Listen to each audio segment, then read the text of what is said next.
আচ্ছা, আমরা এবার একটা প্র্যাকটিক্যাল এক্সাম্পল করব। চলো, কম্বিনেশনের। হ্যাঁ, find the number of ways in which a cricket team consisting of 11 players, cricket টিমে তো 11 জন প্লেয়ার হয়, can be selected out of 14। মানে 14 জন আছে, তৈরি হয়ে আছে, তাদের মধ্যে আমাকে 11 প্লেয়ার্স সিলেক্ট করতে হবে একটা ম্যাচের জন্য, ঠিক আছে? তো also find how many of those include a particular player. আরও একটা সেকেন্ড পার্ট আছে, সেটা আমরা পরে করব। আচ্ছা, প্রথমে কি করি না, 11 will be selected out of 14, so it's a combination, not permutation. মানে এর কোনো অর্ডার হওয়ার দরকার নেই, মানে আগে ওকে নিচ্ছি তারপরে ওকে নিচ্ছি, কিছু না। টোটাল আমি 11 জনকে নেব।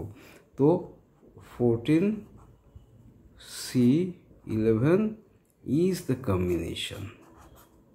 combination to choose player। তার মানে 14 factorial by 11 factorial into 14 minus 11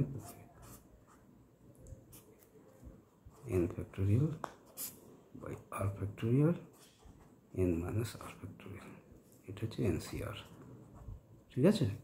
ওকে, তো 14 ফ্যাক্টোরিয়াল, তো এটা কি হচ্ছে, চলো 14 13 12 ইন্টু 11 ফ্যাক্টোরিয়াল, তাই না? নিচে 11 ফ্যাক্টোরিয়াল আছে, ইন্টু 14 মাইনাস 11 ফ্যাক্টোরিয়াল, এটা 3 ফ্যাক্টোরিয়াল হলো। 3 ফ্যাক্টোরিয়াল মানে 6, 14 ইন্টু 13 ইন্টু 12 বাই 6, 2। তাহলে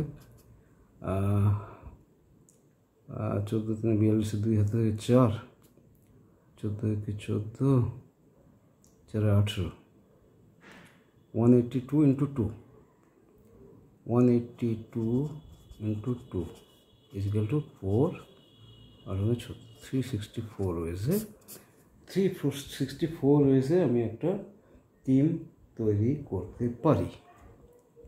ওকে, এইবারে আমরা দেখব next part. Also find how many of these include a particular player. মানে একটা পার্টিকুলার প্লেয়ারকে আমাকে নিতেই হবে। তার মানে ধরো ক্যাপ্টেনকে আমি রাখবই, বাকি 10 জন আমি নেব, তাই না? তো একজন পার্টিকুলার প্লেয়ারকে সরিয়ে দিলাম, ক্যাপ্টেন ধরে নিলাম, ক্যাপ্টেন নাও হতে পারে, ক্যাপ্টেন সরিয়ে নিলাম। তাহলে আমার আর কজন লাগবে, আর টিম করতে আর কজন লাগবে, 10 জন লাগবে। আর ক্যাপ্টেনকে সরিয়ে দিলে আর কজন থাকছে, 14 জনের থেকে ক্যাপ্টেন তো সরে গেল, তার মানে আর 10 জন নিতে হবে। কতজনের মধ্যে থেকে ঠিক করে ভেবে বলো। 14 জন ছিল, একজনকে আমাকে নিতেই হবে বলেছে, তার মানে তাকে আমি আগে নিয়ে নিলাম, তো 11 জনের একজন হয়ে গেল। আর তাহলে কজন নিতে হবে, 10 জন। তো 14 জনের থেকে ক্যাপ্টেনকে সরিয়ে দিলাম, আর 13 জন থাকলে 13 জনের থেকে 10 জন নেব, নিতে হবে 13 জনের থেকে। বুঝে গেছে? না বুঝতে পারার কোনো কারণ নেই। তাহলে এটা কি হবে, 10 আউট অফ 13।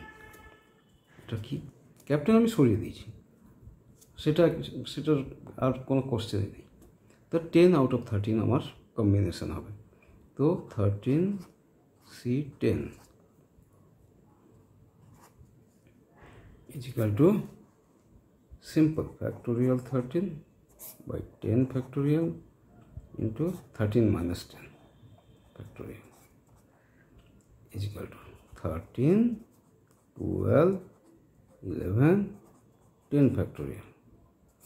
10 factorial আছে নিচে, ওই জন্য 13 minus 10 3 factorial হলো, is equal to 10 factorial কেটে গেল, 13 12 11 3 মানে হচ্ছে 3 into 2, 3 into 2, তার মানে 6, 13 into 12 into 11 by 6, 2, 26 into 11, 26 into 11 is equal to 11 6 6 হচ্ছে 6 হাতে থেকে 6, 22 6 28, 286, এটা অ্যান্সার। ঠিক আছে? এইভাবে অঙ্ক করতে হবে, লজিক্যালি করতে হবে, তাহলেই হবে। কোনো রকম ঘাবড়ানোর কিছু নেই। আমার এখানে যদি তোমরা ভিজিট করো তাহলে কোনো কমেন্টে জানাবে যে কোনটা বুঝতে পারছো না, তাহলে there is no problem at all, I will be with you. ওকে, চলো লেটস গো, আজকে এই পর্যন্ত থাক।